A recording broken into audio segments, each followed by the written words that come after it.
As we move into the middle of January, I thought I'd take a look at what the energies are doing at the moment. And there we have the Ace of Coins wanted to pop right out and say hello to us. So new possibilities of things that will be manifesting itself in the real world. Okay, let's have a look what else we've got here. Okay.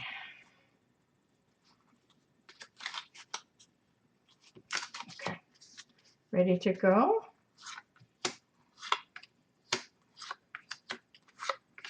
Let's see what comes up.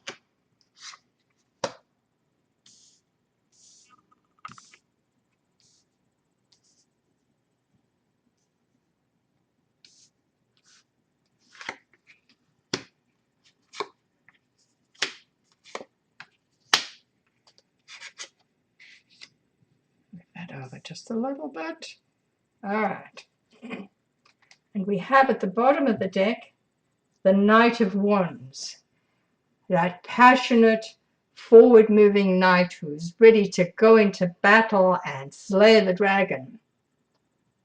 And as I say, we had the Ace of Coins pop out. It wanted to give us a nod, so perhaps that Knight of Wands is going to battle for us for our material gain. Let's have a look and see what else we've got. So here we have the Page of Coins with the Two of Swords, the 17, the Star, and number 12, the Hanging Man. So the Page of Coins is all about starting something new, and being the coin, starting something new in the world. Perhaps we'll have news about something that we've started. Perhaps we're taking on a new course of learning. But with the Two of Swords next to the page, we're sitting at a bit of a crossroads. We have a decision to make. Which way do we go? We're sitting in the middle, and it will be time to make a choice to go one direction or another. With the Star, number 17, next to us, the Star is all about our hopes and inspirations. And so it is a positive indication that what we're wanting to achieve and what we're hoping for is going to be all we hope it will be. But there is still time to take another look at it from another perspective, which is why we have the Hanging Man here. The Hanging Man is about introspection and looking at things from another angle. So perhaps what we've set our sights on doing right now in this January, we haven't quite formulated everything that needs to be done. We haven't crossed all the T's and dotted all the I's, which is why we're sitting with the Two of Swords there trying to decide which way to go. And the Hanging Man is encouraging us to take a look at this from another perspective. So go within and see what you're trying to achieve moving forward this month. Is there another way of looking at it? Are you missing something? Is there another angle that needs to be considered? Underneath, we have Temperance, who is all about having things in balance. And so, again, what we want to move forward with is something that is properly balanced and even. So keep that in mind as you consider how you're going to move forward there. Don't rush too quickly with the Knight of Wands until you're sure that this is actually the course to take.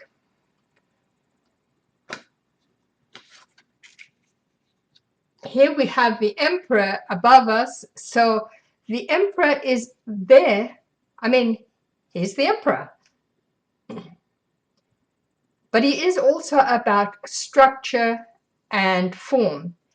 And so perhaps with the Emperor at the top and Temperance at the bottom, I mean, we have 4 major arcana cards right here. You've got the Star, which is all about hope and dreams. The Hanging Man is saying, take it, another look at it, because with the Emperor, you want to have things in a structured way. You want it to be solid. It's a 4. You want it to be a good foundation and able to move forward and everything balanced, which is why we're having the 2 of Swords. Not quite sure yet which direction to take. A little bit more information is needed before you move forward gung-ho. Here we have the 2 of Wands. So that again is another indication that we're at that place where we are still weighing up how we're going to put all the pieces together. We're getting closer, but we're not quite there yet. The 2 of Wands is all about putting our plans into action, getting our ideas together and trying to figure out now, how is this all going to come together in a logical way that's going to be successful for us.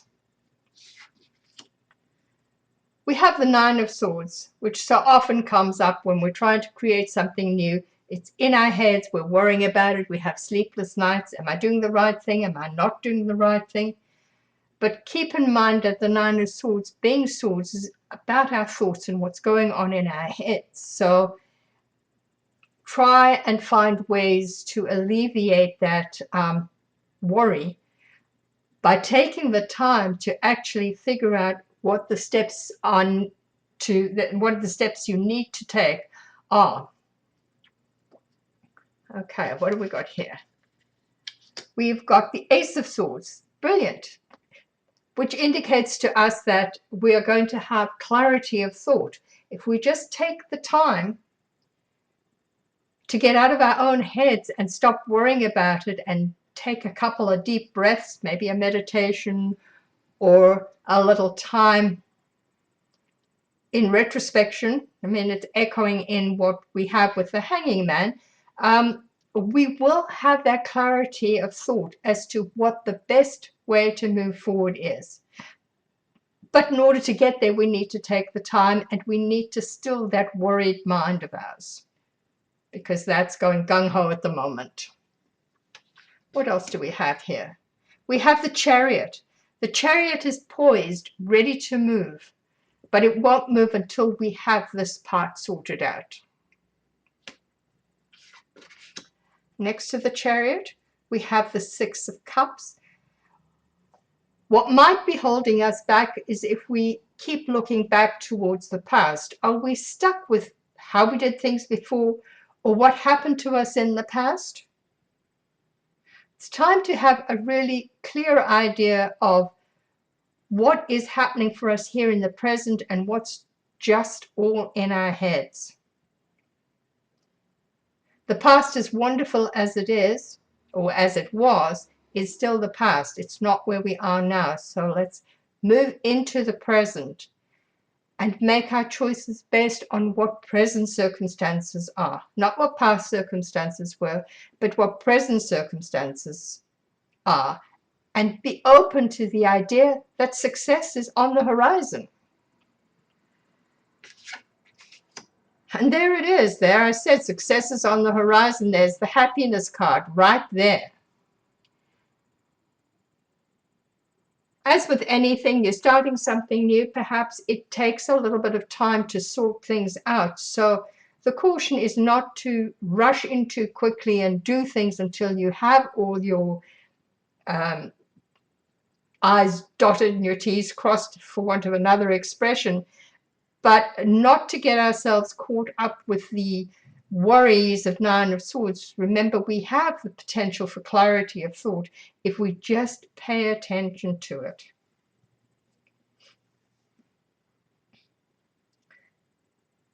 Do we need any clarifiers? Do we need any clarifiers? Let's see. Can you tell us more about the Emperor, what the Emperor needs to bring to this? Let's see. The Emperor is the Four of Cups. So that is a reminder to keep your eye open for everything that's being offered to you as potential. The question you might ask is, and again, it comes to sitting with the hanging man and looking at things from another perspective. Am I missing something? Have I forgotten something?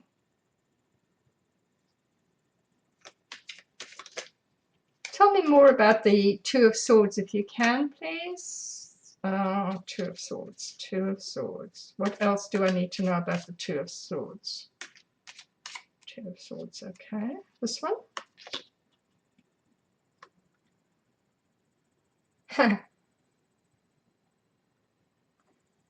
The Two of Swords is the moon.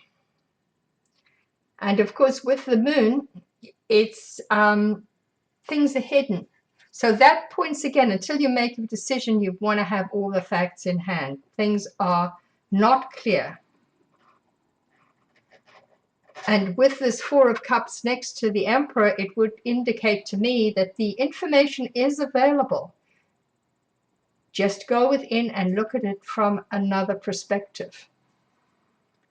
Let's just clarify this Nine of Swords, I think. Most of the others are pretty clear. The Nine of Swords. What can we do about the Nine of Swords? Okay, we've got the Ten of Wands here. So with the Nine of Swords, I think you're taking on too much on yourself, too many burdens, because the Ten of Swords, the Ten of Wands, of course, is overburdened, and you're carrying things that are not necessarily yours to carry. So as you consider how you're going to move forward here in your preparation and that, consider what is yours to carry. What is yours to do? Perhaps you might want to hire somebody to do some of the work. It's not necessary for you to do it all yourself.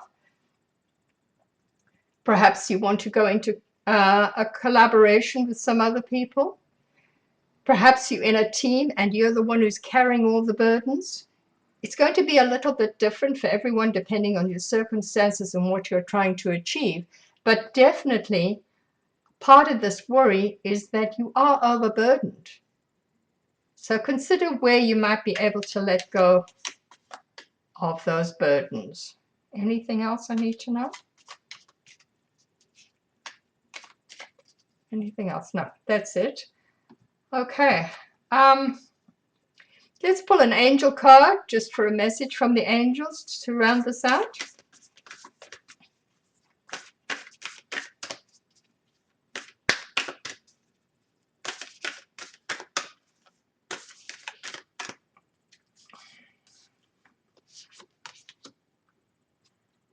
And it's inner child. And I think one of the things we want to remember too is we get so caught up in everything else. We want to nurture that inner child of ours, because this is where the creativity and the joy comes from. In the Oracle of Angels guidebook, number 22, the inner child, has the following message.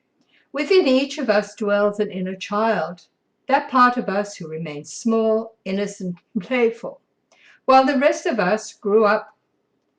That child is calling to you now to reconnect with the more childlike part of yourself, the one who believes in magic, who approaches life fearlessly, and who always has time to stop and play in a puddle or kick about the autumn leaves. This recognition will enable you to approach life with a lighter heart and to have more fun. The affirmation they have is, joyfully I open up to the magic of life. I allow myself to laugh, play, dream, and be silly. I welcome every situation with simplicity and flexibility. I live cheerfully in the magic of the moment.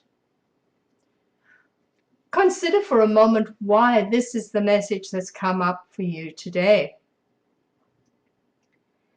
When creating new things or moving forward with ideas, we can get really caught up in the nuts and bolts and the nitty-gritty and forget to have fun. Forget that there is magic in the air. We got our inspiration through the magic of our being. And it's time perhaps to reconnect with that. This, I think, will also help to alleviate that Nine of Swords worry. There is a magical child within each and every one of us. And it's time to remember that they're there and to let them out and have a little bit of fun. Sending you all love and light and many blessings.